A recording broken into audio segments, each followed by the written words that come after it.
നമസ്കാരം. നമുക്കറിയാം, അതിതീവ്ര മഴ കൊണ്ടുണ്ടായ ദുരിതങ്ങൾ മൂലം പല ഭാഗത്തുമുള്ള ആളുകൾ ദുരിതാശ്വാസ ക്യാമ്പുകളിൽ കഴിയേണ്ട സാഹചര്യമാണ് ഇപ്പോൾ ഉള്ളത്.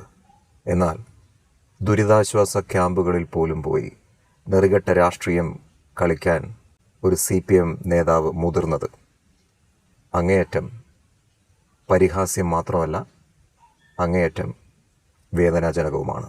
ആ രാഷ്ട്രീയ നാടകം എന്താണെന്ന് നമുക്കൊന്ന് നോക്കാം. അതായത്, കോഴഞ്ചേരിയിലെ ഒരു ദുരിതാശ്വാസ ക്യാമ്പിൽ കഴിഞ്ഞിരുന്ന പ്രായമായ ഒരു സ്ത്രീ ഇന്നലെ രാവിലെ മാധ്യമങ്ങൾക്ക് ഒരു ബൈറ്റ് കൊടുക്കുകയുണ്ടായി. ആദ്യം അതൊന്ന് കേട്ടു നോക്കാം. ഗവൺമെന്റ് ഞങ്ങളുണ്ടായിട്ടില്ലേ ഇവര് കയറി പോകുന്നു. ഇനി ഞങ്ങൾ കണ്ടോളാം. ഇതിനെക്കാട്ടി എന്ത് ഡീസന്റ് ആയിരുന്നു വിജയൻ. അപ്പോൾ സ്വാഭാവികമായിട്ടും വിജയനെ പുകഴ്ത്തിക്കൊണ്ടുള്ള ഒരു ബൈറ്റ് ആയിരുന്നതുകൊണ്ട് തന്നെ ഇത് പെട്ടെന്ന് തന്നെ CPM ഹാൻഡിലുകൾ ഏറ്റെടുത്ത് ഭയങ്കര വൈറലാക്കി. എന്നാൽ ഇതേ സ്ത്രീ ഏതാനും മണിക്കൂറുകൾക്ക് ശേഷം എന്താണ് പറഞ്ഞതെന്ന് ഒന്ന് കേട്ടു നോക്കാം. രാവിലെ എന്തൊക്കെയോ പരാതി, അമ്മയ്ക്ക് എന്തൊക്കെയോ വിഷമമുണ്ടെന്ന് പറഞ്ഞല്ലോ, എന്തായിരുന്നു? എന്റെ മോനെ എനിക്കൊന്നും അറിയത്തില്ല. എന്റെ അടുത്ത് നിന്ന് ബിജിലിമോൻ പറഞ്ഞു ഇന്നതുപോലൊക്കെ പറയാൻ പറഞ്ഞു. ഞാൻ പറഞ്ഞു, അത്രേ ഉള്ളു കാര്യം, അല്ലാതെ ഒരു കാര്യവും ഇല്ല. കേട്ടല്ലോ. അതായത് CPM നേതാവ് ബിജിലി മോൻ എന്നോട് പറയാൻ പറഞ്ഞ കാര്യങ്ങൾ ഞാൻ പറഞ്ഞു, അത്രയേ ഉള്ളൂ. എന്തൊരു ദുരന്തമാണ് ഇങ്ങനെയുള്ള നേതാക്കൾ. ഈ ഒരു വിഷയത്തെക്കുറിച്ച് അബിൻ വർക്കി പറഞ്ഞത് എന്താണെന്ന് കൂടി നമുക്കൊന്ന് കേട്ടു നോക്കാം. ഇന്നിപ്പോ ഒരു സംഭവം ഉണ്ടായി. ആ സംഭവം ഞാൻ പറയാം. അതായത് ഇന്നോ മേലുകര എന്ന പ്രദേശത്ത്, കോഴഞ്ചേരി മേലുകരയിൽ ഒരു പ്രായമായ സ്ത്രീ രാവിലെ ഒരു ചാനലുകാർക്ക് ഒരു ബൈറ്റ് കൊടുത്തു. ആ ബൈറ്റിൽ ഇങ്ങനെയാണ് പറയുന്നത്: ഇവിടെ ഒരു യാതൊരു സൗകര്യങ്ങളും ഇല്ല, ഇങ്ങനെയാണെങ്കിൽ ഈ സർക്കാർ മാറിയത് എന്തിനാ, ഇതിലും ഡീസന്റ് ആയിരുന്നു പിണറായി വിജയൻ. ഇതായിരുന്നു ബൈറ്റ്.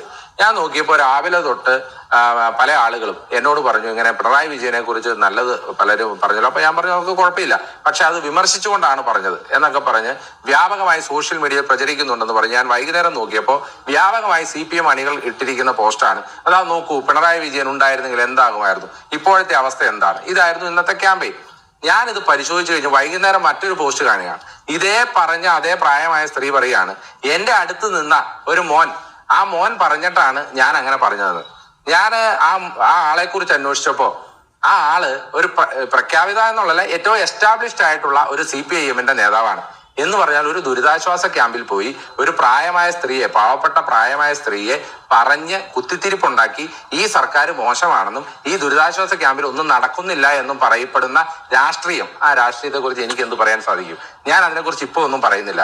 നമുക്ക് വേണമെങ്കിൽ 2-3 ദിവസം കഴിഞ്ഞ് ശ്രീ രാജു അബ്രഹാം ഇരിക്കുന്ന ചർച്ച, നമ്മളൊക്കെ നന്നായി രാഷ്ട്രീയം പറയുന്നവരാണല്ലോ, നന്നായി വിമർശനങ്ങൾ ഉന്നയിക്കുന്നവരാണല്ലോ, ഇതിനൊക്കെ തക്കതായ വിമർശനം പറഞ്ഞിട്ടുള്ളവരുമാണ്, ഇനി പറയാൻ പറ്റുന്നവരുമാണ്. പക്ഷെ ഞാൻ ഇപ്പോൾ അങ്ങനെ ഒരു വിമർശനങ്ങളിലേക്ക് പോകുന്നില്ല. ദയവായി, നമ്മളൊരു ദുരന്ത മുഖത്താണ് നിൽക്കുന്നത്. ഈ ദുരന്ത മുഖത്ത് ഇതുപോലുള്ള കുത്തിത്തിരിപ്പ് രാഷ്ട്രീയക്കാർ സ്വയം പിൻവാങ്ങണം.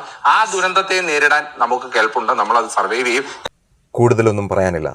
യഥാർത്ഥ ദുരന്തങ്ങൾ പ്രളയമോ ഉരുൾപൊട്ടലോ ഒന്നുമല്ലെന്നാണ് ഇപ്പോൾ എനിക്ക് തോന്നുന്നത്. യഥാർത്ഥ ദുരന്തങ്ങൾ ഇതുപോലെയുള്ള രാഷ്ട്രീയ നേതാക്കളാണ്.